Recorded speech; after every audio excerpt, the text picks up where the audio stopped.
ইউটিউবারদের যন্ত্রণায় অতিষ্ঠ সকল ত্রিপুরাবাসী। তার মধ্যে অন্যতম মাধবী বিশ্বাস ওরফে মুনমুন। ত্রিপুরায় কন্টেন্ট ক্রিয়েটরের নামে দিনের পর দিন সমাজকে নষ্ট করছে একাংশ মহিলারা। তাদের মধ্যে অন্যতম মাধবী বিশ্বাস ওরফে মুনমুন। সে তার নিজের সামাজিক মাধ্যমে প্রায় প্রতিদিন অশ্লীল পোশাকে, অশ্লীল অঙ্গভঙ্গি এবং অশ্লীল ভাষা ব্যবহার করে ভিডিও পোস্ট করে চলেছে, যা সমাজের ছোট থেকে বৃদ্ধ সকলের চোখেই পড়ছে। আর তাতেই অনেকেই ফেসবুক থেকে মুখ ফিরিয়ে নিচ্ছে। ফেসবুক আবিষ্কার করা হয়েছিল গোটা বিশ্বের ভালো কোনো তথ্য বা কোনো সংবাদ পাওয়ার জন্য, কিন্তু মাধবী বিশ্বাসের মতো কিছু মহিলারা নিজেকে কন্টেন্ট ক্রিয়েটরের পরিচয় দিয়ে প্রায় প্রতিনিয়তই সামাজিক মাধ্যমে অশ্লীল ভিডিও পোস্ট করে চলেছে। এই ধরনের ভিডিও দেখে অনেকেই খারাপের দিকে পতিত হচ্ছে বলে অভিমত অনেকের। মাধবী বিশ্বাসের মতো মহিলারা এই ধরনের অশ্লীল ভিডিও পোস্ট করার মাধ্যমে সমাজের প্রতিটা মানুষকে সে কি বোঝাতে চাইছে? মাধবী বিশ্বাসের এই ধরনের অশ্লীল কর্মকাণ্ডে এবার ত্রিপুরার বিভিন্ন সামাজিক সংস্থা সহ শুভবুদ্ধি সম্পন্ন ব্যক্তিরা অতিষ্ঠ হয়ে প্রতিবাদ করতে শুরু করেছে।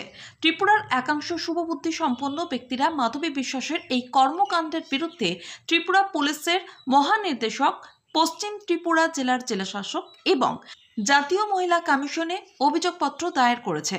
আগরতলার একটি সামাজিক সংস্থা মাধবী বিশ্বাসের এই অশ্লীলতার বিরুদ্ধে তীব্র প্রতিক্রিয়া ব্যক্ত করতে গিয়ে বলেছেন, মাধবী বিশ্বাসের এই অশ্লীল ভিডিও পোস্ট থেকে সভ্য সমাজ খারাপ হচ্ছে। তাই আইন এবং প্রশাসন যেন মাধবী বিশ্বাসের বিরুদ্ধে এমন ব্যবস্থা গ্রহণ করে যাতে করে ত্রিপুরা সহ গোটা দেশ এবং রাজ্যে আর কোনো মাধবী বিশ্বাস তৈরি না হয়। অ্যাকচুয়ালি আমরা বর্তমানে লক্ষ্য করছি যে রাজ্যের মধ্যে বিভিন্ন কন্টেন্ট ক্রিয়েটাররা যারা আছে, বিভিন্ন কন্টেন্ট ক্রিয়েটাররা অনেকেই আছে বিভিন্নভাবে অশ্লীল ভিডিও তৈরি করছে। তো এর মধ্যে আমরা দেখেছি যে মাধবী বিশ্বাস ওরফে আছে মুনমুন, এই নামে একটা কন্টেন্ট ক্রিয়েটার আছে, ফেসবুকের মধ্যে বিভিন্ন ধরনের বাজে বাজে কন্টেন্ট করছে। তো আলটিমেটলি আজকের 2025-এ দাঁড়িয়ে এইরকম কন্টেন্ট প্রত্যেকটা মানুষে দেখছে, একজন ছোট্ট শিশু থেকে শুরু করে বৃদ্ধ মানুষ প্রত্যেকে ফেসবুক, হোয়াটসঅ্যাপ এগুলি ব্যবহার করে। আর প্রত্যেকে যখন নিজের সোশ্যাল মিডিয়া যখন স্ক্রোল করে এবং এইরকম ভিডিও যখন তার সামনে আসে, তো স্বাভাবিকভাবে আমরা বলতেই পারি যে ভালো কিছু আমাদের নজরে আসছে না, খারাপ কিছুই আসছে। তো এই বিষয়টা নিয়ে আজকে আমরা বা রাজ্যের বিভিন্ন জায়গা থেকে প্রশাসনের কাছে তলব বা চিঠি দেওয়া হচ্ছে যে এই বিষয়গুলো যেন সংযত আনা হয়। সোশ্যাল মিডিয়ার ভিতরে এই যে অশ্লীল ভিডিও করা বা অশ্লীলভাবে কোনো কিছু পোস্ট করা, যার মাধ্যমে যুব সমাজের একটা দিক খুব নেগেটিভভাবে প্রভাবিত হচ্ছে, এই বিষয়টা থেকে যেন আমাদের যুব সমাজ রক্ষা পায় এবং এইরকম কন্টেন্ট ক্রিয়েটার বা এইরকম অশ্লীল কন্টেন্ট যারা তৈরি করছে তাদের বিরুদ্ধে যেন আইনত ব্যবস্থাপনা নেওয়া হয় এবং যার ফলে আগামী দিনে যেন এইরকম বাজে কন্টেন্ট কেউ যেন তৈরি না করে।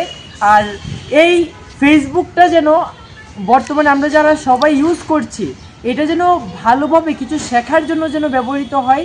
একটা অশ্লীলের বা একটা অশ্লীল পরিবেশ বা অশ্লীল স্থান যেন এই সোশ্যাল মিডিয়া না হয়, এই কারণেই আজকে আমাদের সকলের এই উদ্যোগ। কোন কোন জায়গায় অভিযোগ করা হয়েছে ওর বিরুদ্ধে? বর্তমানে আমরা আগরতলা জায়গায় আমরা অভিযোগটা করুম। হ্যাঁ, আমরা অভিযোগটা করুম আগরতলা ডিএম মানে ওয়েস্ট ত্রিপুরা ডিস্ট্রিক্ট ম্যানেজমেন্ট যিনি আছেন ডিএম স্যারের কাছে। দ্বিতীয় আমরা commissioner national women commission of Delhi, হ্যাঁ। তৃতীয় আমরা করুম the director of general of police, Tripura police যিনি ডিসি আছেন, ওনার কাছে আমরা তলবটা করতেছি। আপনারা কোন সংস্থার পক্ষ থেকে?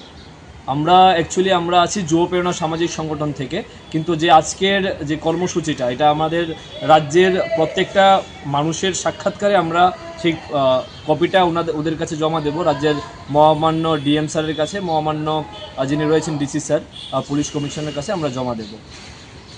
ত্রিপুরা থেকে বিক্রম কর্মকারের report, crime press, Bengal news.